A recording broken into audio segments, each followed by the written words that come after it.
Wow wow wow.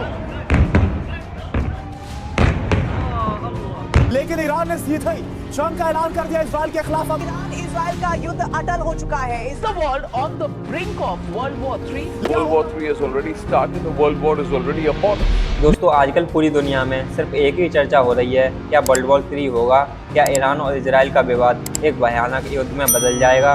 दोस्तों Iran और Israel का इतिहास बहुत पुराना है और पुराने इतिहास के हिसाब से तो दोनों देश बहुत अच्छे दोस्त हुआ करते थे, लेकिन अब दोस्ती तो बहुत दूर की बात है। आज दोनों एक दूसरे के इतने बड़े दुश्मन बन चुके हैं कि एक दूसरे को मिटाने पर उतर आए हैं। पिछले कुछ दिनों में तो इन दोनों देशों का मतभेद इतना ज़्यादा बढ़ गया है कि पूरी दुनिया इसे वर्ल्ड वॉर 3 की शुरुआत बता रही है। अगर दोस्तों ऐसा होता है तो इसका असर सिर्फ इन्हीं दो देशों पर नहीं बल्कि पूरी दुनिया पर देखने के लिए मिलेगा। इन दोनों देशों की वजह से दूसरे देशों की इकोनॉमी पर बहुत गहरा असर पड़ेगा, दूसरे देशों को बहुत भारी नुकसान उठाना पड़ेगा। भारत को भी तेल और गैस की कमी का सामना करना पड़ेगा और भारत में महंगाई आसमान छुएगी। दोस्तों आज ईरान और इजराइल के कुछ ऐसे संबंध हो गए हैं जो कभी भी एक महायुद्ध में बदल सकते हैं। दोस्तों इन दोनों का इतिहास भी कुछ हमारे जम्मू कश्मीर और पीओके जैसा ही है, इसलिए आइए शुरू से समझते हैं आखिर इन दोनों देशों के बीच की जंग कहां से शुरू हुई। साल था 1948 जब ईरान और इजराइल के रिश्तों का विकास हुआ था।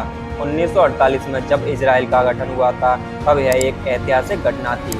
सबसे ज़्यादा खुशी की बात तो यहूदी धर्म के लोगों के लिए थी। दुनिया भर के यहूदी धर्म के लोगों को अपनी खोई हुई ज़मीन वापस मिल रही थी। एक तरफ यहूदी खुशी मना रहे थे, वहीं अरब और मुस्लिम धर्म के देश इजराइल का विरोध कर रहे थे।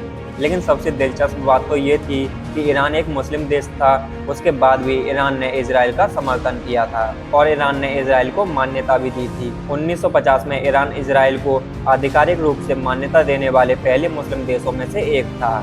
इस फैसले के बाद दोनों देशों के बीच रिश्ते काफ़ी अच्छे बन गए।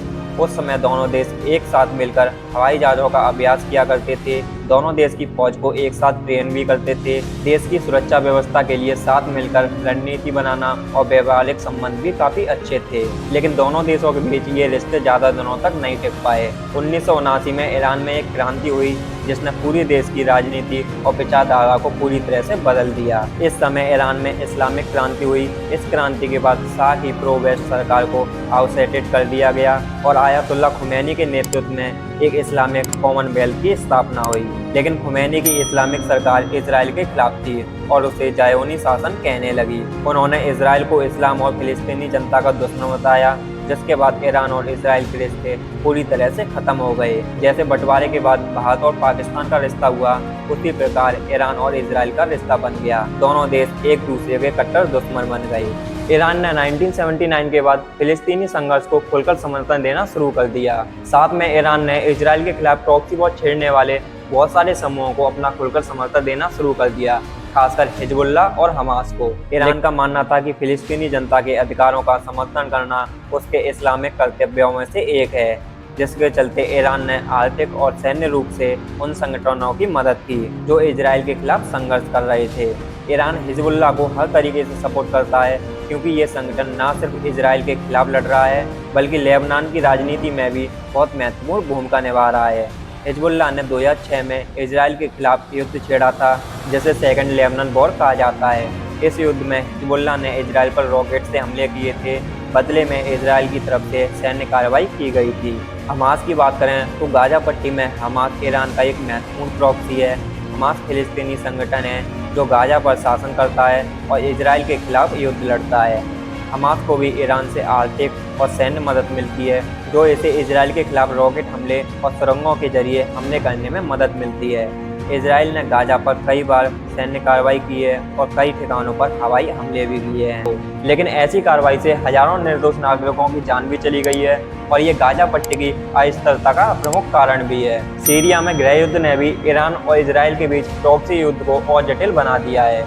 ईरान सीरियाई राष्ट्रपति बशर अल असद का समर्थन करता है और वहाँ अपनी मिलिशियाओं को तैनात करता है। इजराइल ने बार बार सीरिया में ईरान के सैन्य ठिकानों पर हवाई हमले किए हैं ताकि ईरानी प्रभाव को रोका जा सके।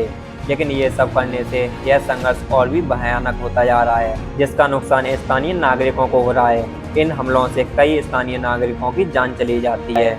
इजराइल के लिए सबसे बड़ा खतरा है कि अगर ईरान परमाणु हथियार बना लेता है तो वो सीधे इजराइल पर हमला कर सकता है। इसी वजह से इजराइल बार बार ईरान के परमाणु ठिकानों पर छिप कर हमला करता रहता है। 1981 में इराक के ओसीसक रिएक्टर और 2007 में सीरिया के अल किब्बर रिएक्टर पर की गई इजराइल के हवाई हमलों जैसी ही कार्रवाई ईरान के खिलाफ भी होने की संभावना जताई जा रही है। फिर 2015 में ईरान और 6 बड़े देशों के बीच में समझौता हुआ, अमेरिका, ब्रिटेन, फ्रांस, जर्मनी, चीन और रूस के बीच में, जैसे JCPOA यानी joint comprehensive plan of action कहा जाता है। इस समझौते के तहत ईरान ने अपने परमाणु कार्यक्रम को सीमित करने पर सहमति जताई और बदले में उसे आर्थिक प्रतिबंधों में राहत दी गई। यह समझौता उस उम्मीद से किया गया था कि ईरान परमाणु हथियार नहीं बनाएगा और वेस्टर्न देशों के साथ संबंध बेहतर बनाए रखेगा। लेकिन 2018 में अमेरिका के पूर्व राष्ट्रपति डोनाल्ड ट्रंप ने इस समझौते से बाहर निकलने का फैसला कर लिया, क्योंकि उनका मानना था कि इस समझौते से ईरान के परमाणु खतरे को पूरी तरह से नहीं रोका जा सकता और इसके बाद स्थिति और ज़्यादा गंभीर हो गई। और जैसे ही अमेरिका ने इस समझौते से बाहर निकलने का फैसला कर लिया, वैसे ही ईरान ने अपने परमाणु कार्यक्रम को तेजी से करना शुरू कर दिया। ईरान ने यूरेनियम को बढ़ाकर परमाणु हथियार निर्माण की सीमा के करीब लाना शुरू कर दिया। इसने इजराइल और वेस्टर्न देशों को चिंता में डाल दिया।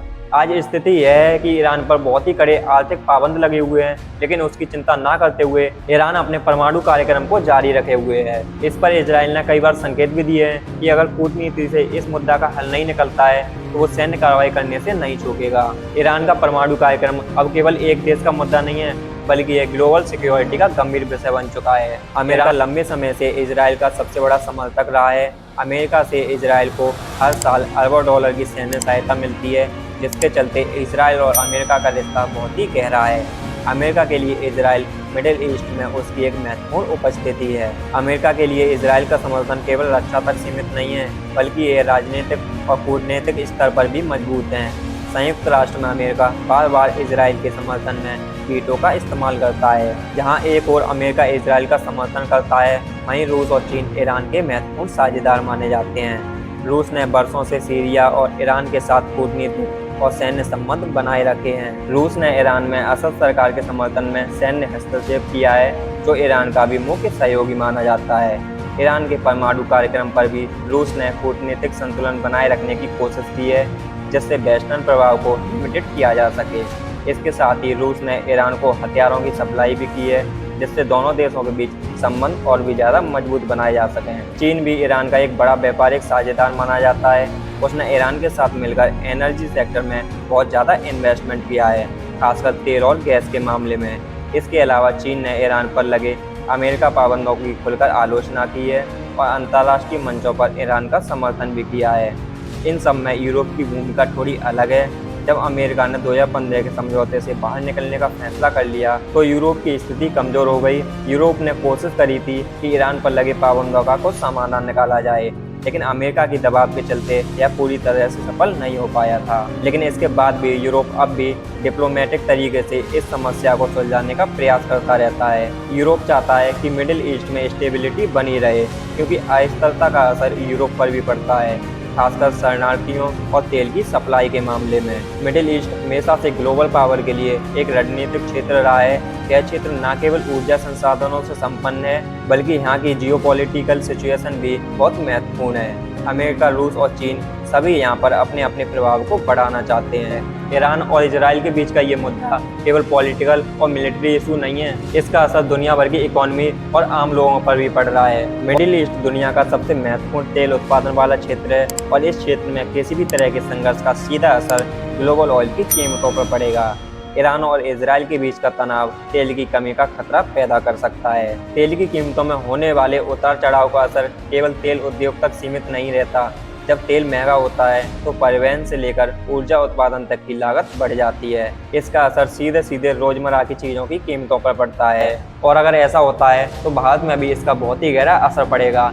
पहले से ही भारत में महंगाई की मार है और जब भारत में तेल और गैस की कमी होगी तो भारत में महंगाई और ज़्यादा बढ़ेगी, जिससे भारत के आम लोगों को और ज़्यादा परेशानियों का सामना करना पड़ेगा। इस संघर्ष का सबसे बड़ा मानवीय प्रभाव क्षेत्रीय शरणार्थी संकट के रूप में देखा जा सकता है। सीरिया और यमन जैसे देशों में जारी संघर्षों के कारण इस क्षेत्र में लाखों लोग अपने घरों से बेघर हो गए हैं और ईरान इजराइल के बीच बढ़ते तनाव ने इस संकट को और भी भयानक बना दिया है। ईरान के सहयोगी देशों में संघर्ष के कारण लाखों लोगों को शरणार्थी बनकर दूसरे देशों में पलायन करना पड़ा है। तुर्की, जॉर्डन और लेबनान जैसे देश पहले से ही शरणार्थियों की भारी संख्या का बोझ उठा रहे हैं, जिससे उनकी अपनी सामाजिक और आर्थिक स्थिति भी खराब हो रही है।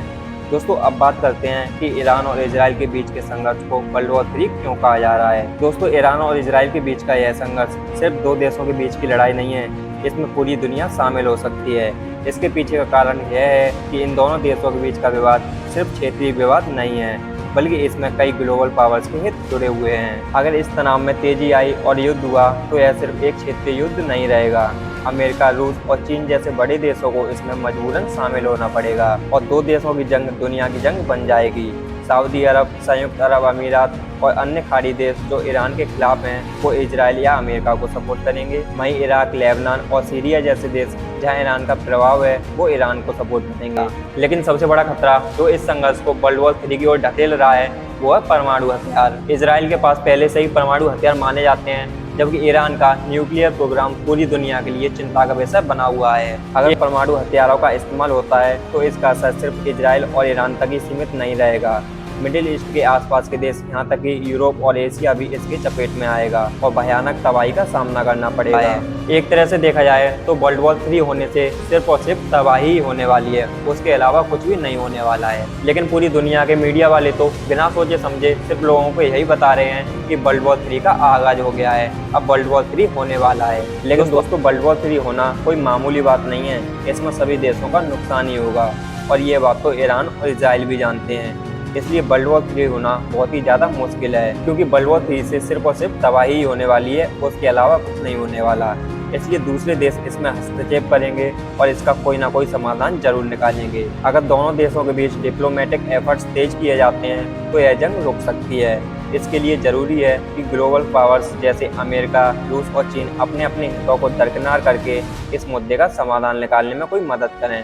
शांति, वार्ता और बातचीत ही एकमात्र तरीका है जिससे यह लड़ाई रुक सकती है। हालांकि यह आसान नहीं होगा, लेकिन हमने पहले देखे हैं कि जंग को बातचीत के जरिए टाला जा सकता है, चाहे वह कयूबा मिसाइल संकट हो या ईरान के साथ पहले किए गए परमाणु समझौते।